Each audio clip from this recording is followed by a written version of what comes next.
Assalamualaikum warahmatullahi wabarakatuh. Halo teman-teman semua, jumpa lagi dengan saya Boy Umar. Nah, sebelah saya adalah Kang Yusef Sudrajat. Sampurasun. Yang menarik kan? Mungkin teman-teman semua tahu semua. Kenapa saya pengen secara lebar sejarahnya Kang Yusef itu berkiprah di TNI seperti apa? Tapi ujungnya ada nih. Bukan yang sebagai brigjen ya, bukan sebagai ini ya, tapi yang terkenalnya adalah Kang Yusef itu pada dari sektor Sebagai dari sektor 21 yeah. Itu viral, sangat viral, bisa dilihat di channel YouTube-nya untuk di Jawa Barat banyak lah, ada ini channel atau macam-macam adalah secara harum, yaitu dan sektor 21 dan Citarum. Nah, Kang Yusef bisa kita sedikit aja singkat aja bagaimana kiprah gebrakan Kang Yusef pada saat itu ketika menjadi dan sektor selama berapa tahun? Kau boleh tahu? Dan sektor kurang lebih hampir 18-19 hampir 2 tahun setengah ya? 2 tahun setengah. Gebrakan Kang Yusef dari awalnya sampai ya sekarang bisa ya, alhamdulillah Citarum ini sudah ada kemajuan ya, ada kemajuan mana-mana, sudah bersih.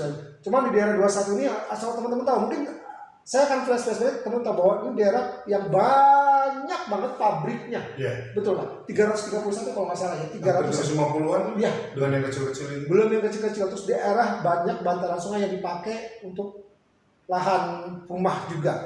Nah, inilah penggebrak pertamanya. Ini dari sektor 21 pertamanya ini beliau ini. Nah, gimana kita bisa ceritain? Jadi pada saat itu memang Pak Doni itu luar biasa.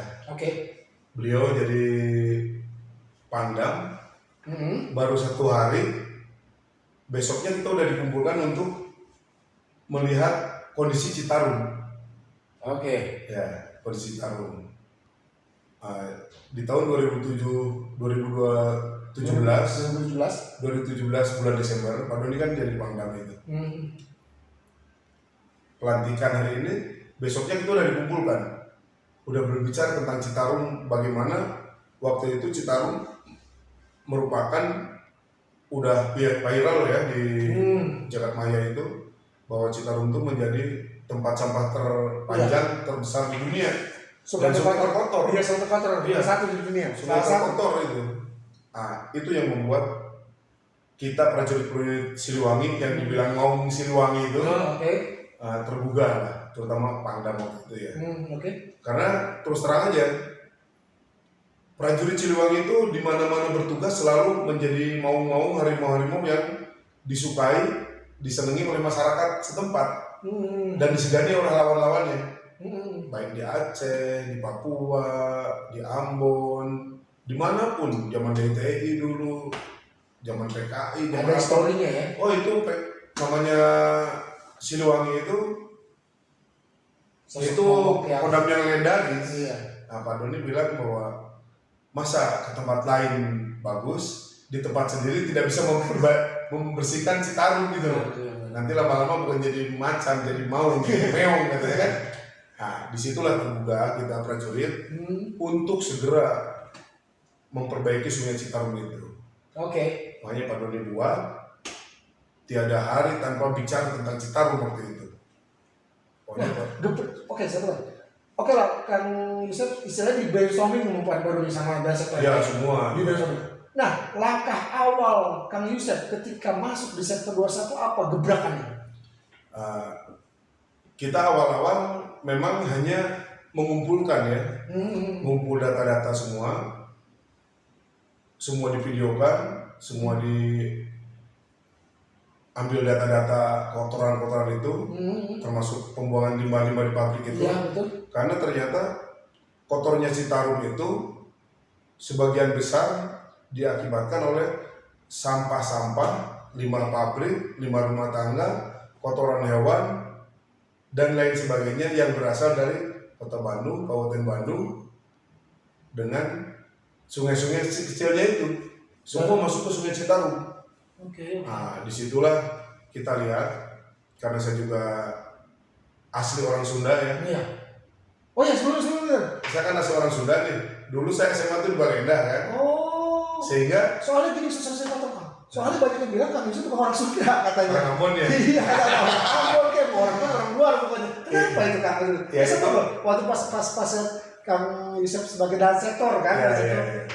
nama Yusef Sudrajat, tapi kok kayak mukanya kayak muka orang Ambon, kayak muka orang mana? Itu gimana tuh kan? Ya itu karena akibat penugasan yang kita pernah di Bandung itu. Oh gitu. Aceh, Ambon, Papua, air itu kan berpengaruh. Oh iya betul. Apa yang kita konsumsi konsumsi akan berpengaruh kepada tubuh kita. Hubungan juga tiap hari kan nggak pernah pakai bahasa Sunda lagi kan? Iya.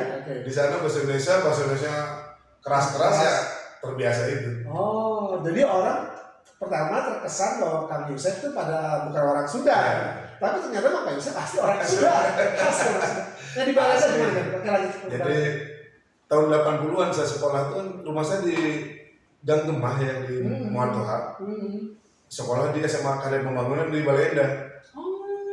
Tiap hari kan saya bolak-balik 3 tahun itu. Berarti melewati Sungai Citarum itu berarti? Ya jalan ini nyebrang Sungai Citarum. Nyebrang jalan gitu. Melintasi pabrik-pabrik yang ada di Muhammad Toha itu. Oke. Nah, kalau musim hujan itu ya dari tahun 80 berwarna itu. Oh gitu. Warna hitam, warna ini buang limbah itu dari dulu, dari zaman saya SMA itu udah dibuang limbah itu. Akan zaman SMA sampai sekarang itu sampai 40 tahun kurang lebih seperti itu. Makanya begitu saya di dan sektor saya tidak ada ampun lagi untuk itu. Karena juga didukung oleh Perpres yang ada. Perpres dalilnya ya bahwa apabila perusahaan, pabrik dan sebagainya, rumah membuang limbah yang tidak ramah, yang merusak ekosistem, bisa dilokalisir. Lokalisirnya cuma ya sacor, nggak ada jalan lain kan? Itu awal pertama kali ngecor emang dari Akang sendiri? Iya. Atau yang mulai dari sektor juga? Jadi dan sektor yang pertama ngecor ya saya. Masya Allah. Nah ini tolong sebentar Kang. Ini teman-teman yang bikin viral apa aja? Ini adalah kolonel atau dari sektor yang tukang ngecor. Ini beliau ini namanya. Namanya kolonel. Waktu itu jabatannya kolonel infanteri Yusef Sudrajat. Nah, oke lanjutkan. Jadi dari rentang waktu 2 tahun atau sampai 2 tahun setengah saya dari sektor, dari 350 kurang lebih pabrik yang ada di sektor saya, Cimahi, Kabupaten Bandung, dan Kota Cimahi, Kabupaten Bandung dan Kabupaten Sumedang, itu kurang lebih 120-an yang saya cor. 120 dari 300 dan sekian. Yang lainnya tidak saya cor. Kenapa? Karena begitu lihat pabrik yang lain ditutup, tempat mereka berbenah. Begitu saya cek lagi ke pabrik itu udah bersih dan udah bisa dibuang sesuai dengan kesepakatan kita. Ini kan kesepakatan. Kita kan sebelum melangkah ke penindakan itu kan kita sepakat dulu dengan para pemilih.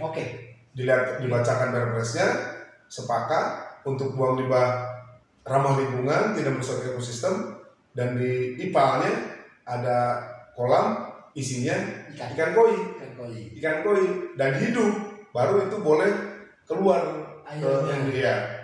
Yang lain-lain segera berbenah gitu. Yang tidak lama berbenahnya ya saya tutup, saya paksa untuk berbenah gitu. Jadi tidak semata-mata saya tutup ngecor itu, tapi saya paksa untuk berbenah. Begitu dia udah bisa berbenah, udah bisa airnya bening lagi, ada air ikan hidup di situ, kita buka lagi cornya. Masya Allah. Ya kira-kira sebulan atau 2 minggu paling cepat kan mereka udah bisa sebetulnya. Dan memang dari rentetan sebenarnya kalau di sektor 21 sendiri, Kang Yusef itu memang rentetan limbah terbesar dari pabrik ya? Atau gimana?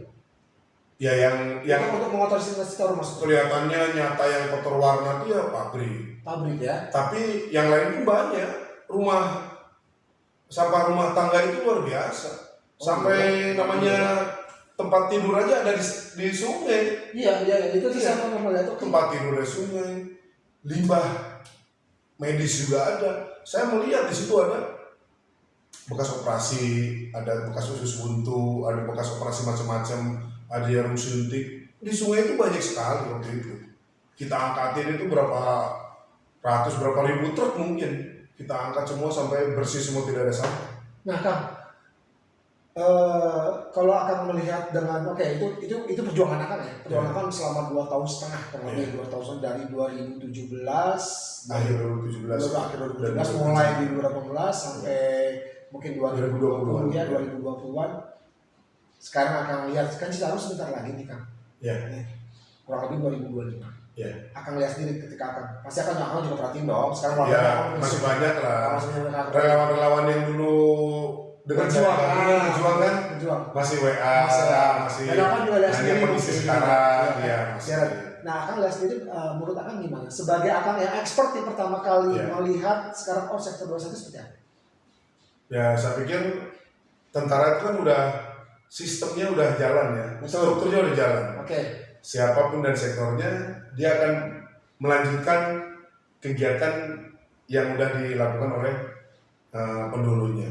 Mungkin sekarang dan sektor pengganti saya udah berapa kali kan? 4 kali kalau nggak salah di bawah saya itu melihat pabrik ini sekarang udah tidak membuang limbah, makanya tidak lagi dicor lagi. Ngapain kalau mereka udah bersih ngapain dicor lagi?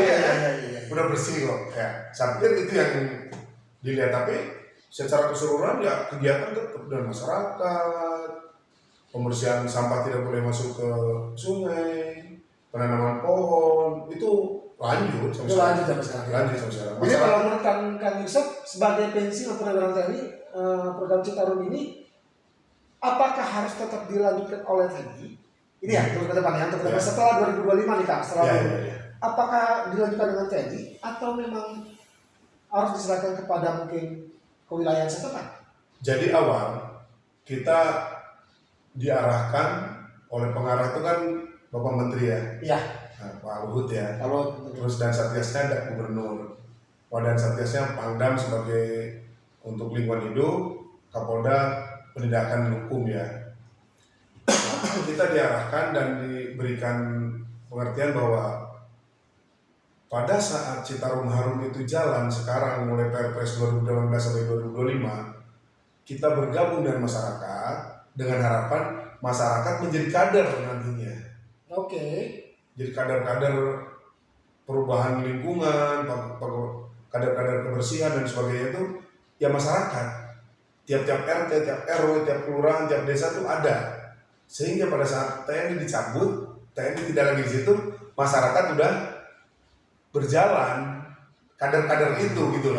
Itu harapan kita karena kan lama 5 tahun. Iya betul. Bahkan 7 tahun. 7 tahun itu lama. Bisa mengkader masyarakat untuk menjadi ya yang peduli lingkungan, penggiat lingkungan, dia yang akan mengawasi penjaganya. Iya, penjaganya. Jadi bukan TNI lagi gitu ya. TNI. Tapi sampai tahun 2022 ini saya sering ketemu dengan masyarakat di sekitar bantaran sungai. Kemarin juga saya ketemu di daerah Ranca Manyar ya, ada tablik akbar di sana, saya ikut di situ. Ternyata masyarakat masih bicara sampai sekarang. Lamun TNI dengan seluruh, sahan mungkin dijaga. Nah itu masih bertanya itu.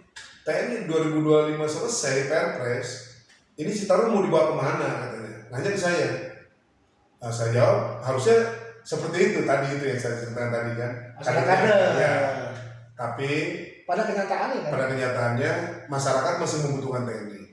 Dan mungkin begini kan, kalau saya melihatnya seperti ini, karena kan saya juga pernah meliput Akang nggak lama lumayan kan, walaupun saya cuma sebentar, tapi saya juga liput Akang juga. Saya lihat begini, ketika sosok TNI itu ada di masyarakat itu bukan menjadi takut ya, tapi orang masyarakat disegan untuk melakukan suatu pelanggaran di Sungai Citarum tersebut. Nah, akan tapi ketika TNI itu nggak ada, saya yakin belum ada yang bisa. Maaf, yang instansi sebelah misalkan itu turun nggak akan dihargai. Tapi kalau ini kita ngomong fakta ya guys ya, kita ngomong fakta kan ya, kita bukan ngomong menunjukkan satu instansi manapun tidak, tapi ngomong fakta di lapangan bahwa masyarakat tuh masih butuhkan TNI betul, sangat betul, apalagi untuk Citarum. Bukan berarti sebagai penjaga, tapi minimal adalah sebagai mungkin pembina kali ya untuk kedepannya kali. Nah itu berapa gimana?